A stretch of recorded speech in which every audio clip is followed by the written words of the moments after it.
Um, I had already, when you posted in the chat who was gonna go first, I had already kind of made my mind. Coach and Pastor had kind of given the benediction. I'll say this: um, we all have kind of basically said the exact same things. The keys being communication and comprehension, which is something that some of us lack. It's one of those things where we just need to communicate clearly from the beginning. From I understand from Pastor's perspective, he's speaking as a married man. Well, speaking as a married man, even Vic speaking as a married man, it's the conversation is going to be different because a married man and a single man gonna have two different conversations unless they've been in that position. So I can't speak to someone that's I've been married, so I can speak as a person that's been married, but I can't speak as a married person because I'm no longer married. But the understanding is there. Comprehension and communication is one of the keys when it comes to realizing what the times are. You know, what are we going to do? When are we going to do it? Those things have to be communicated and understood that these times I have to dedicate to my livelihood. And like I said, there's nothing wrong with, you know, working hard, dedicating time to your work. But while you're working or making a living, you can't forget that you need to live as well. That's something that I've been told on a regular basis because I don't do anything now. I just kind of focus on working, but it's because of the goals that I've set I haven't accomplished. But being in a relationship, I feel like you have to be able to communicate what you're doing. There has to be an understanding, and as Pastor said, we and I think we all said, you've got to be with the right person. The right person is going to just mesh. I commend Pastor for having a wife that he meshes with. That's something that I would aspire to have, because I do want to have somebody that I mesh with that understands that, my business is something that I want to be successful, not just for me, but for my kids, because it's their future that I'm working on. I want to make sure that they have something that if I leave here today, that they can actually utilize or benefit from. So my mentality or my thoughts are just communicate. Work on your communication. Work on your understanding as well. Make sure that you're listening to understand and not listening to respond. That's a problem that a lot of people have, and we saw that tonight. But listening to understand, I think that'll be my final thoughts. And well, lastly but not least, like I said, if you either you're gonna help or you're gonna get your ass out the way. I am back. So I'm simple. I am agreeing with Coach. I think we've all said the same thing. I think prioritizing and the priority driving the decision, keeping that goal in mind, taking out your feelings and your emotions and your perspectives. You know, people who know me closely know that I don't argue with perspectives because it's nothing that I can do. Like I cannot argue with your perception. So if you stick to the goal in mind, stick to the priority, stick to what's important, and then let that be the guide point. And once that's accomplished, then you two sit down and come up with y'all's next thing or this next project. And once that project is done, go to the next. But just keep the feelings out of it, the emotions out of it, keep the perspective out of it, and keep before you the priority. That's all I have. Thanks, Coach, for giving me that. Oh boy. I guess I was listening for the most part because, like I said, I haven't been in a dating situation or a relationship where time wasn't a factor in a negative fashion, being that I work so much. So I guess my advice would be to be upfront and honest about what you do, how you do it, how much you're going to do it, how much you need to do it, and then figure things out from there. It's all about honest communication, to be real. And I think that if we can find a way to actively communicate and actively listen and comprehend each other, we can find a way to mesh so that way we don't interfere with each other's livelihoods. We actually find ways to make our life outside of the livelihood better, so that way we can go into our livelihood with more, so that way we can keep that livelihood going. everybody already said it. It's all about communication and comprehension. But I think comprehension is the biggest part of it. You have to literally understand and not actually listen just to have a clever rebuttal about what they're saying. Just find a way to work cohesively. One thing isn't better than the other. One person isn't better than the other. And don't try to come in between somebody's livelihood just because you feel like you're not getting enough attention or time, because that's a selfish way to go about things. Communication, comprehension, and letting go of the ego and being selfless. That's pretty much all I got. I will say this. For every man out there, every young kid coming up, listen, I don't know what world you living in, but in reality, you have to pay bills, right? You have to prioritize your time that gives you the livelihood you want. That's it. Everything else is secondary. I've said it time and time again. I over prioritized on one side, and I can actually say in my life today, the one that got away. Okay, that being said, I don't believe in crying over spilt milk. It happened. Next, move on. But in today, if you want, everything in this modern world today revolves around people wanting the bag, people wanting the lifestyle. People want a good life, right? And in order to get a good life, being wealthy, being rich, being successful comes at a sacrifice. It comes at a sacrifice. And if you're not willing to make that sacrifice, get the 9-to-5 job, enjoy yourself, have the white picket fence, and go home and do what you need to do.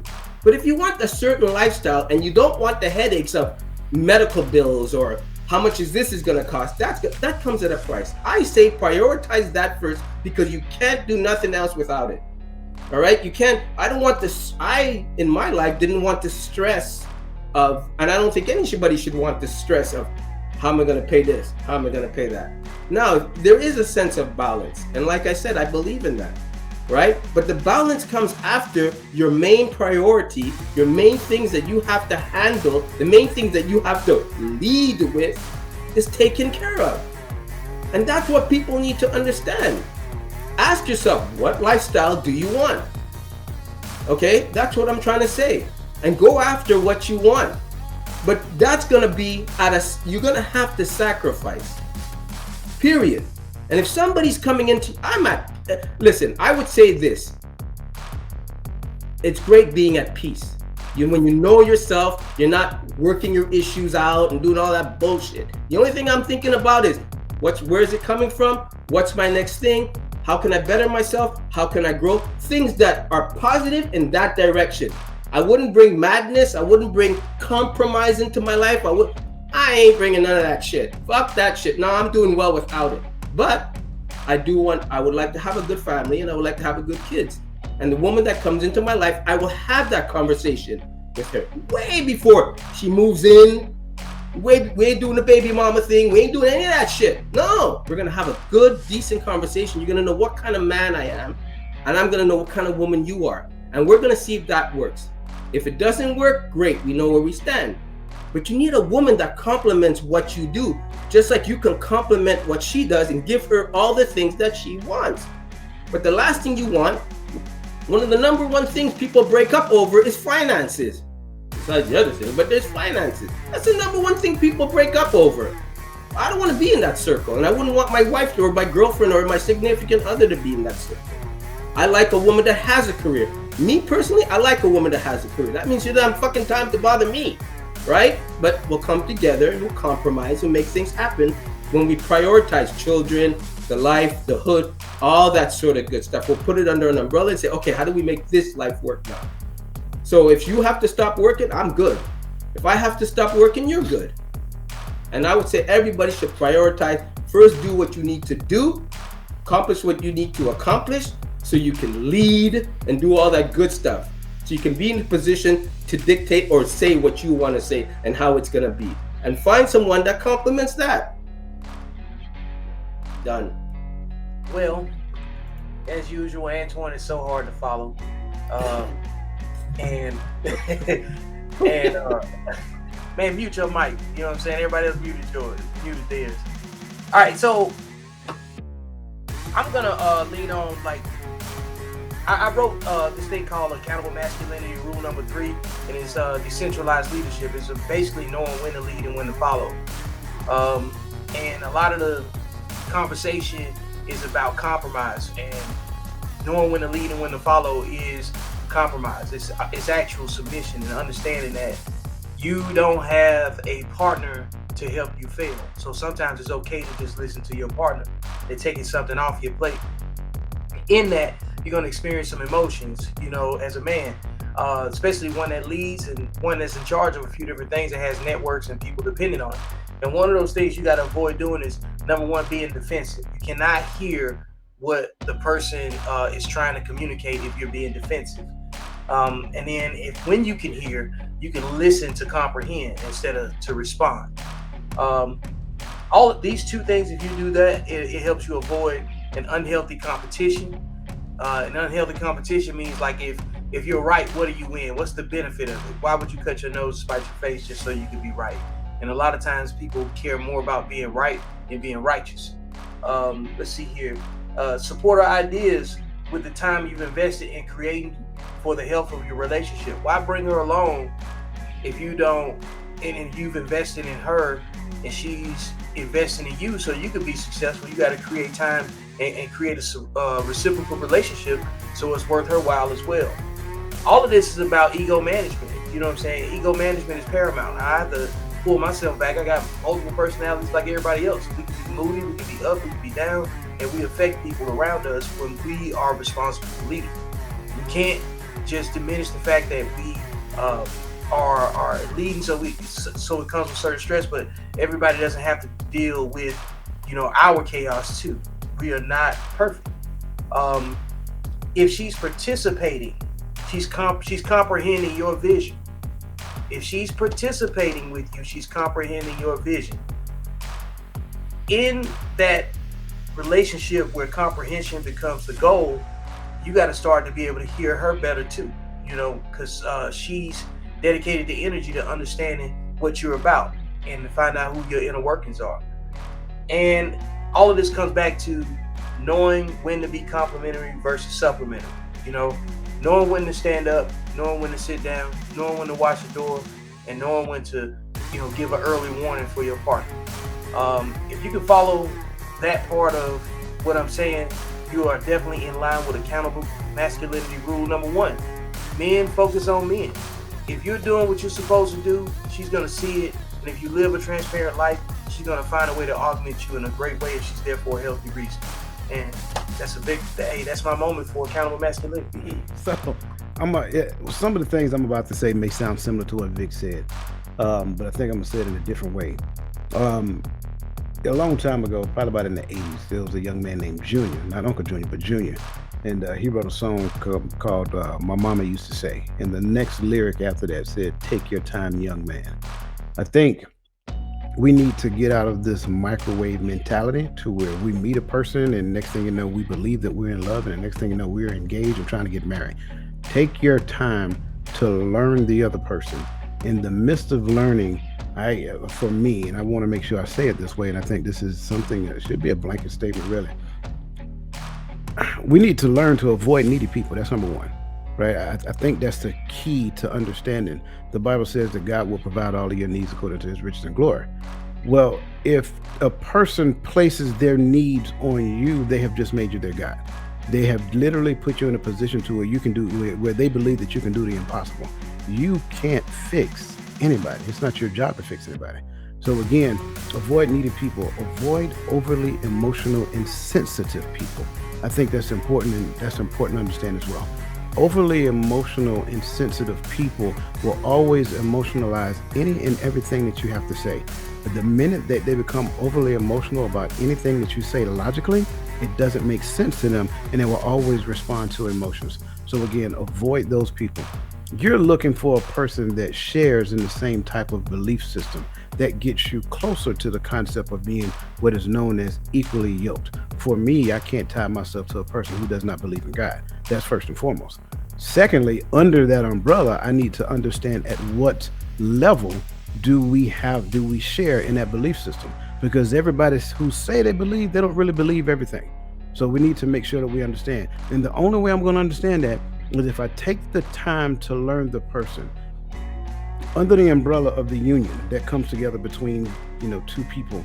We need to understand that the relationship is all about cooperation, right? So we co-op, right? So we are cooperating, right? So we are combining our efforts for the operation of our relationship. So cooperation. So there are a couple of things under there that we have to understand. First, understanding is paramount, right?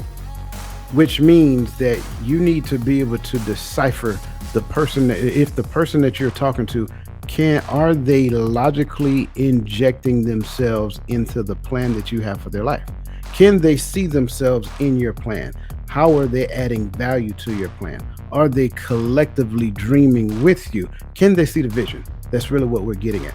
I think that's important, and that goes in understanding. Secondly is participation.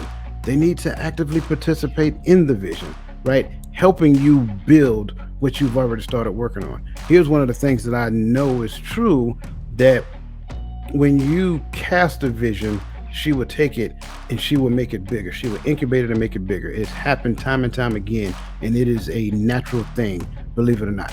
So they take and they do what we tend to call dream elaboration, because my dream may simply just to own my own coaching business, but they may say, we can take this thing on a global scale and then start helping you identify what that looks like. This is all the things that help us to understand the ability to balance time and relationship, because part of that balance involves them seeing themselves in the workings of your dream and seeing themselves as an active member. If they can see themselves as an active member in your dream, then 9 times out of 10, they'll never feel like they need to go out and establish their own legacy separate from what you're doing.